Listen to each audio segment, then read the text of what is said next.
The unit can also be set up to simulate an alarm for use in routine fire and evacuation drills, so all staff knows what action to take in the event of a real fire.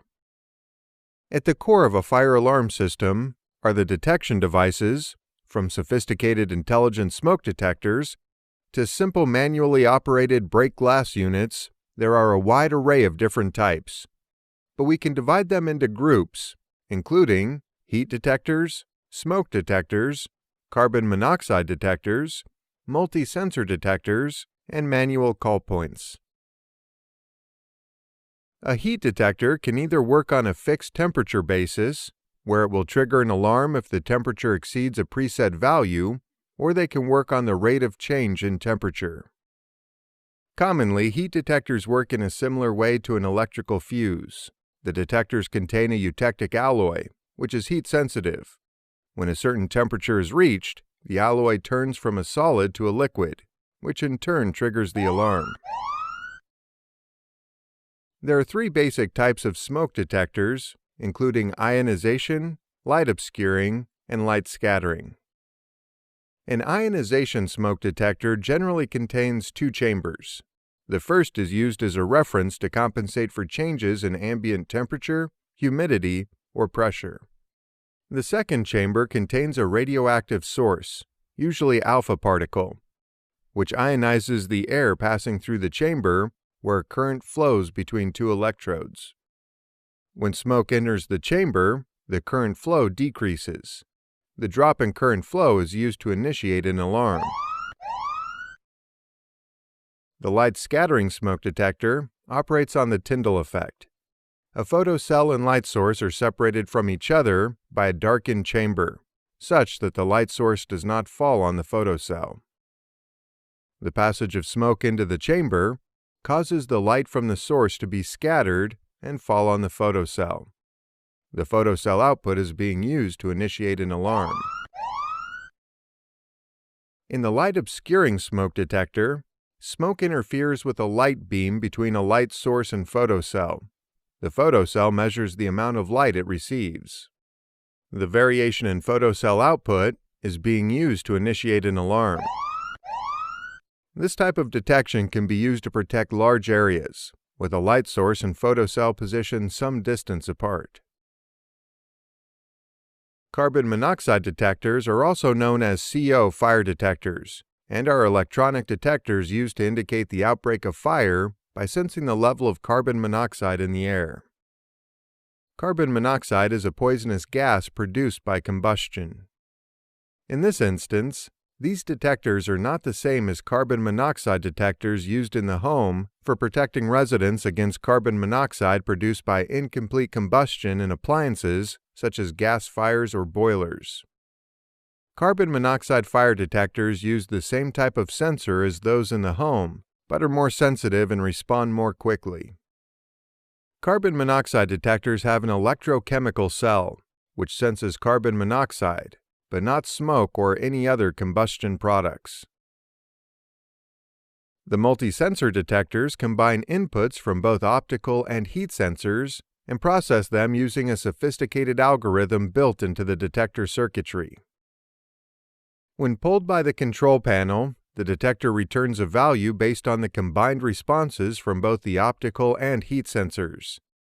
They are designed to be sensitive to a wide range of fires.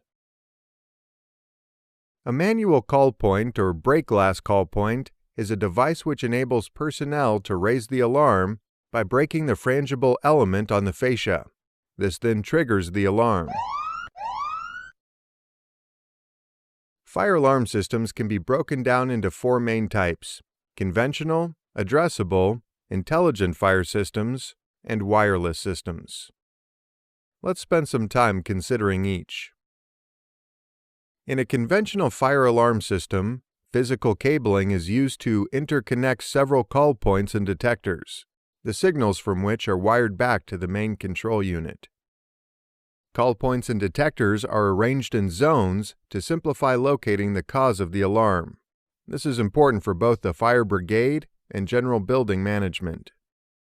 Each zone is indicated at the fire alarm control panel either with an indicator lamp, a text display, or in some cases both.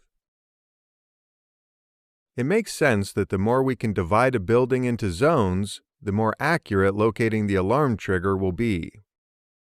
The control panel is wired to a minimum of 2 sounder circuits, which could contain bells, electronic sounders, or other audible devices. It is these devices which sound the alarm when triggered. The detection principle of an addressable system is the same as a conventional system, except that each detector is given a set address, usually by means of a dip switch. And the control panel can then determine exactly which detector or call point has initiated the alarm. The detection circuit is wired as a loop, and up to 99 devices may be connected to each loop.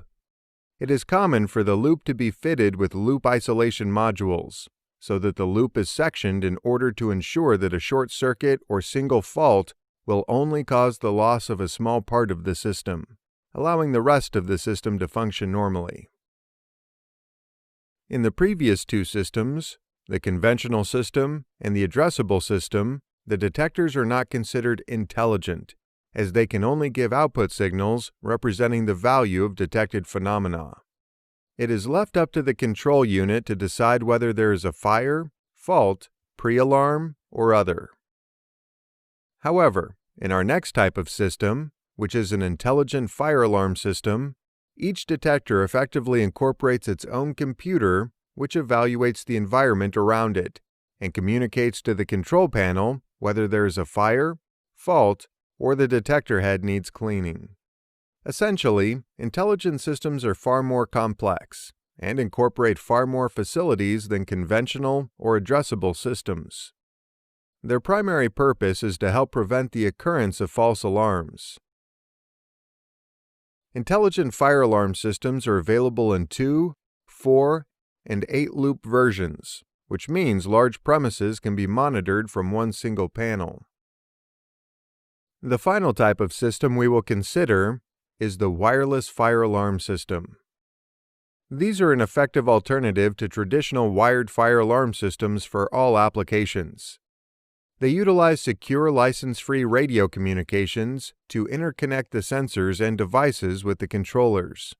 It is a simple concept, which provides many unique benefits and is a full intelligent fire detection system without the need for cabling. In this video, we have learned that fire alarm systems are fitted in many buildings we encounter every day, and that they are used to warn people within the building of an emergency fire-related situation. We discussed the main types of detectors: heat detectors, smoke detectors, carbon monoxide detectors, multi-sensor detectors, and manual call points. And finally, we looked at the different types of fire alarm systems: conventional, addressable, intelligent fire systems, and wireless systems.